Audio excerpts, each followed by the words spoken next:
So what a week it has been, and that was the fourth and final night of the Democratic National Convention.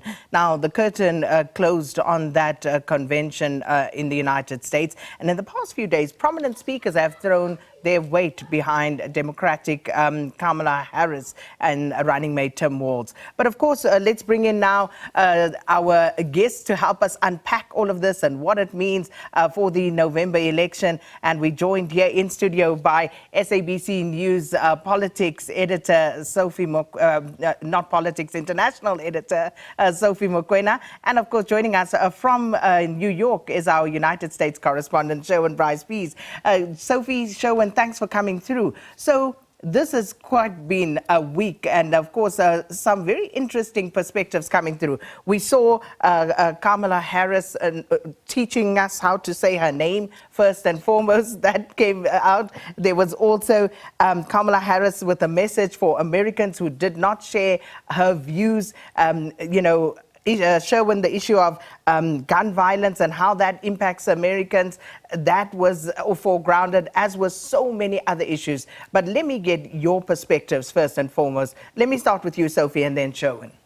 Well, I think looking at, let's start with the image. You could see that there was a lot of work that was done in terms of how she wanted to present herself based on the advice of those who are around her. She didn't want to be seen as a woman president, but a president. And therefore, the way he walked, the way she presented herself, the way she put across her message, you can hear that this is someone who was able to say, I am a candidate for the Democrats, and this is what I stand for. And we saw earlier on, this is exactly what other speakers wanted her to do in terms of communicating with the entire population or Americans in general. And in her message was about inclusivity, about unity. It was not about the Democrats, but about all Americans, irrespective of political inclination, color, race, or gender. And therefore, this was Kamala who was saying, I'm ready to be the commander-in-chief of the United States of America.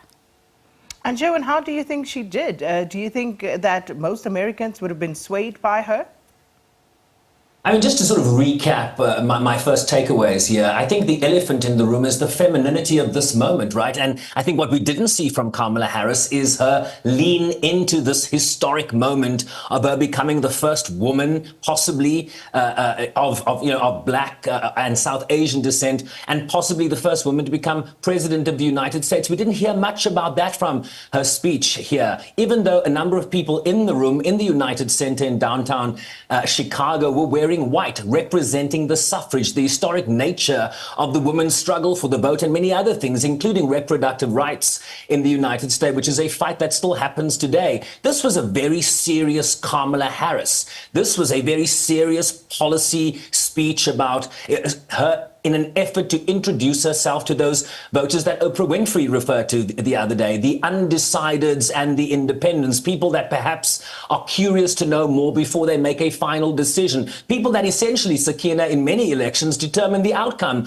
of elections, those middle-of-the-road independent voters. And so she talked about her position on Ukraine. She talked about her position on reproductive rights, saying if Congress were to send her legislation, she will sign a bill into law that will ensure abortion rights and access to reproductive rights becomes a federal law again in the United States. She talked also very seriously about the consequences that Donald Trump poses to the American presidency. She talked at length about her position on Gaza and the efforts that the Biden administration is seeking now in terms of getting a hostage for ceasefire deal. But she also talked about the resolute support the United States will have for Israel and Israel's defense, but really also leaned into the suffering and desperation that Palestinians are experiencing in Gaza. So this was a very serious Kamala Harris. She wants the moment of the historic nature to speak for itself, but this was her introducing herself to some of those middle-of-the-road voters. And of course, as we said earlier, Sherwin, quite a bit said over the 4 days. It's been very interesting listening to some of the other speakers who came through to lend their support to her campaign. But also, I thought it was interesting, someone who is a self-proclaimed a Republican coming out and, also basically saying he had his party stolen from him. And therefore, this is why he didn't think it would ever come to this, but this is where he finds himself. Yeah, you're referring to Adam Kinzinger. He was one of the 2 Republicans that served on the January 6th committee that investigated the attack on the United States Congress while they were certifying Joe Biden's electoral victory in January of 2021. But there were other Republicans like the Lieutenant Governor Jeff Duncan from the state of Georgia. Do you remember that famous call that Donald Trump made to the Secretary of State asking for so many votes to swing the election in Georgia? Jeff Duncan was in the room, and so they've moved away from the Republican Party and really backed Kamala Harris's historic candidacy here. But you're right, a number of Democratic luminaries came out this week. Bill Clinton, Barack Obama, Michelle Obama, Hillary Clinton, of course, coming up short in 2016, Oprah Winfrey, among others. Let's take a watch at what they had to say this week. There was 2016 when it was the honor of my life to accept our party's nomination for president. And nearly 66 million Americans voted for a future where there are no ceilings on our dreams. And afterwards, we refused to give up on America. Millions marched, many ran for office. We kept our eyes on the future. Well, my friends, the future is here. The embodiment of the stories we tell ourselves about this country. Her story is your story. It's my story. It's the story of the vast majority of Americans trying to build a better life. Look, Kamala knows, like we do, that regardless of where you come from, what you look like, who you love, how you worship, or what's in your bank account, we all deserve the opportunity to build a decent life. We're going to be teaching our daughters and sons about how this child of an Indian mother and a Jamaican father, 2 idealistic, energetic immigrants,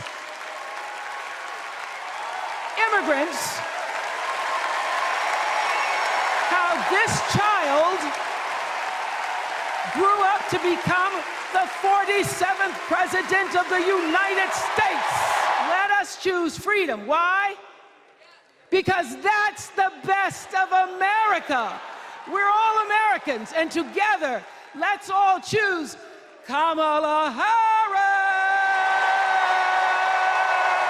Kamala is a joyful warrior. It's doing for her country what she has always done for the people that she loves. Her passion will benefit all of us when she's our president. And here's the thing about joyful warriors. They're still warriors. And Kamala is as tough as it comes. We do not need 4 more years of bluster and bumbling and chaos. We have seen that movie before, and we all know that the sequel is usually worse.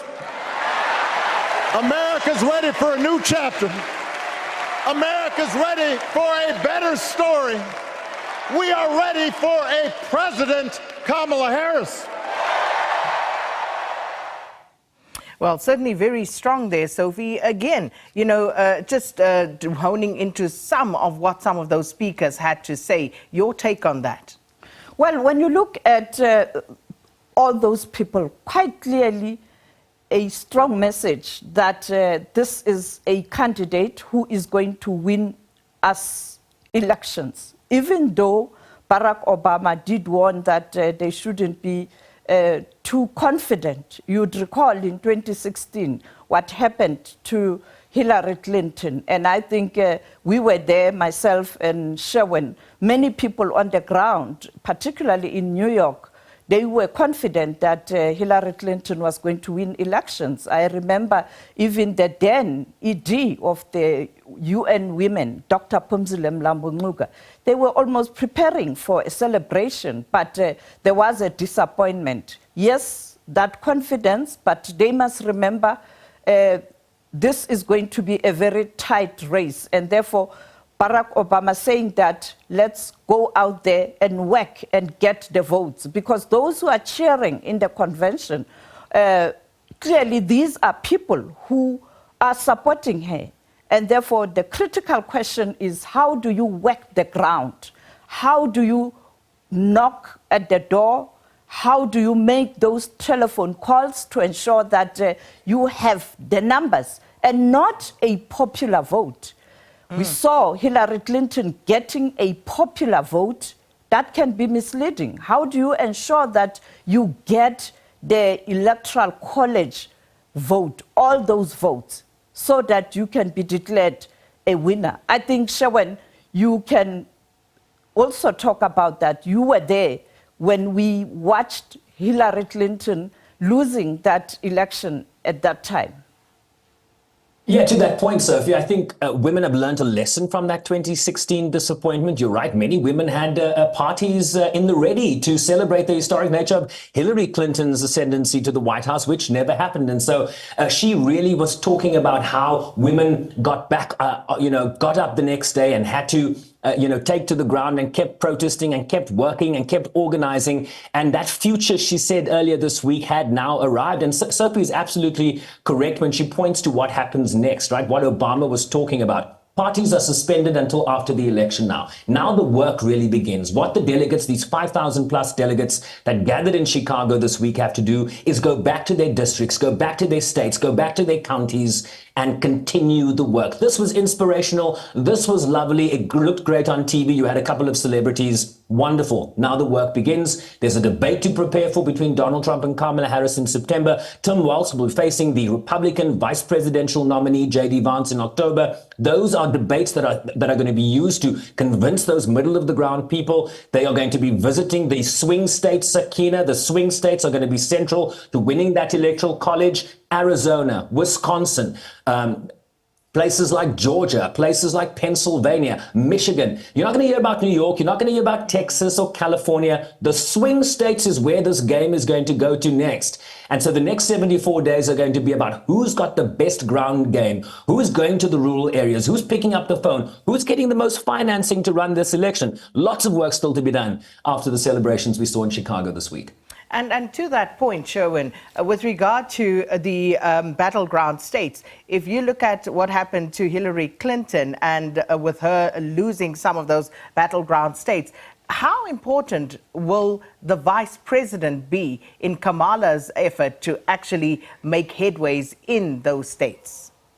You mean the folksy Midwestern governor from Minnesota called Tim Walz, who's all about love and joy? That guy, Sakina, I think there's no question he is having a big impact in what Democrats and what Republicans see as that wall in the Midwest. The Wisconsin, Michigan, Pennsylvania wall that is absolutely critical to any Democratic candidate winning the Electoral College. So it's early days yet. This has been a 5-week campaign, if that. He is just being introduced to the American public, but it certainly has been a good start. They have the wind at their back. They've closed the polling in those swing states. They've closed the gap that Biden had against Trump of the national vote. And so it's all to play for. Kamala Harris has the momentum at her back. She's going to get a bump out of this election. Will she be able to capitalize on that momentum and win the election and make history this November? We'll see. And of course, she's going up against Republican presidential candidate Donald Trump, who lodged a series of attacks on Democratic rival Kamala Harris in a speech, mocking her looks and her laugh. Let's take a quick look before I get back to you, Sophie, on this. People say, be nice. Have you heard her laugh? That is the laugh of a crazy person. That is the laugh of a crazy. It's the laugh of a lunatic. Have you heard it? You know, they prohibited her. They prohibited her for laughing. I've been waiting for her to laugh because as soon as she laughs, the election's over. I'm a better looking person than Kamala. No, I couldn't believe it. She said, I had never heard that one. They said, no, her biggest advantage is that she's a beautiful woman. I'm going, I never thought of that. I'm better looking than she is. In her speech yesterday, Kamala went full communist. You heard that? She went full communist. She wants to destroy our country. Well, Sophie, let's get into that. Well, I think when you look at how Kamala tonight, your time, Shawan, and early hours of this morning, how she presented herself, little of those, issues that Trump touched on. Not much of the laughter. Yes, trying to be herself, but a serious presidential candidate, a future commander-in-chief. And I think she was deliberate to ensure that you don't have those critics weighing in on her body language. Don't focus on me, focus on what I'm saying. And unfortunately now, Donald Trump has got a lot of work to do because he must try and keep up and catch up, be a serious presidential material, and stay away from being personal and being petty. It must be a Donald Trump, a person who will be a commander-in-chief of this big country. And therefore you saw him, I'm sure Shawan this morning, making a call to a broadcaster already screaming and kicking. It means Kamala Harris was able to really deliver a strong message, and now he is panicking. Yeah, he was on Fox News. He calls into these conservative radio shows and television shows. And this morning he made a reference to Kamala Harris meeting Vladimir Putin, which the Fox News host then had to sort of correct on air because she's never met Vladimir Putin. Yeah, Sophie's absolutely correct. There's a lot of panic. And when Trump panics, he gets personal. Panicking Trump is a personal Trump. So he'll talk about the looks. He'll talk about her being a communist, very personal attacks. But she, I think, is wanting to demonstrate what the seriousness of the office. I think we saw elements of that tonight. She's going to focus on policy. Yes, they'll talk about the extremes that they see as a threat to American democracy. She talked at length about the extremism that she fears will re-enter the White House and the consequences of Donald Trump re-entering the White House without guardrails, she talked about. And so she'll lay that case out. But do not expect Donald Trump to get serious overnight. He will be very personal, particularly when the poll numbers keep receding and keep advancing for Kamala Harris here. Well, Sherwin and Sophie, thanks so much for bringing the rest of us up to speed with what's been happening in the United States. And of course, Sherwin Bryce-Pease is SABC News' U.S. correspondent. And in studio with me, Sophie Mokoena, who is SABC News' international editor, taking us through what has happened over the past 4 days in the United States with the Democrats.